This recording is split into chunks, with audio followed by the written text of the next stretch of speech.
but I don't think I'll ever watch that show. And I don't think I'll watch Game of Thrones again.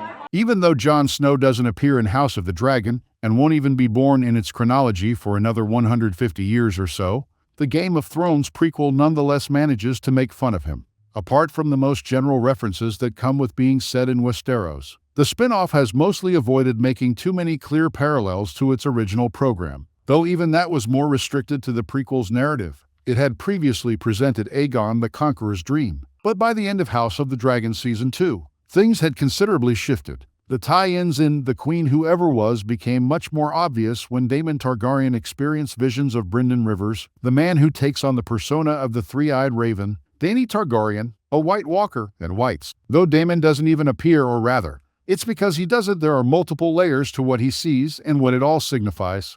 But Jon Snow is clearly left out in the cold. I just can't watch it. I think it's, for me, it's just, I spent too long there. Welcome to Movie Spy.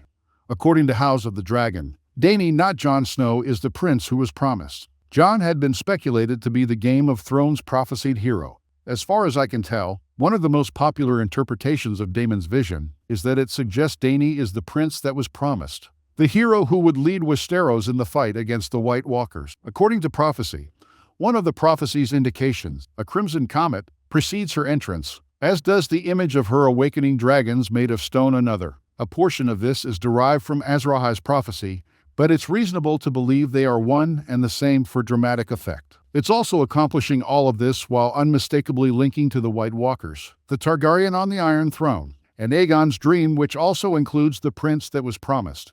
According to Ryan Condal, it doesn't validate the prince that was promised. Rather, that needs to be verified by George R.R. Martin's novels. That's all very well, but after this vision, Dany could very well be the one foretold to save the day. Meaning does not preclude interpretation.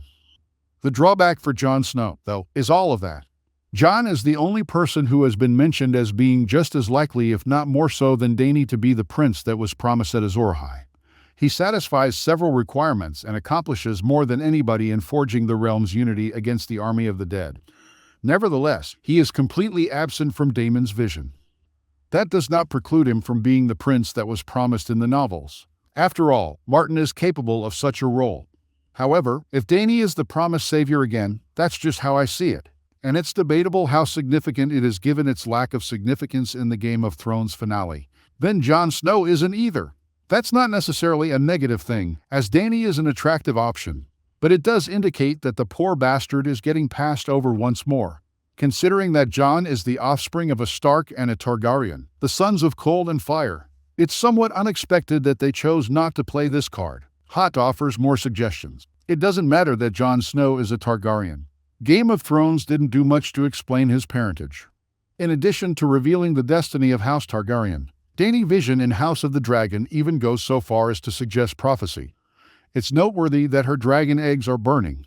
These could be the same eggs that Rhaenyra mentioned earlier in the season. In the event that all else fails, it demonstrates Dany's ability to bring dragons back, emphasizing her significance as a Targaryen. Once more, that stands in sharp contrast to Jon Snow, who is actually unimportant to the future of the House of the Dragon and does not feature in the vision. Although Jon Snow is a Targaryen, the prequel only serves to emphasize how little the fact that he is a Targaryen has to do with his story or his development as a character. Yes, it made Dany feel more irrational, alone, and paranoid before she set King's Landing on fire. But that would probably happen with any parent of Jon.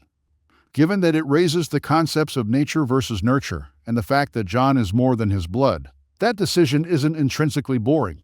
Despite being raised as a Stark in the north, he may have been born a Targaryen in the south. But Game of Thrones repeatedly demonstrated that he was actually Ned Stark's son all the way to the very end. However, despite all this, House of the Dragon emphasizes that he is not truly a Targaryen, hence excluding his Targaryen identity, because he's not even a blip in the grand scheme of things. He feels more like F*****KU. Jon Snow, then, you know nothing, especially when considering the house's greatest peril, which he helps fight and ultimately emerges as the only Targaryen left alive.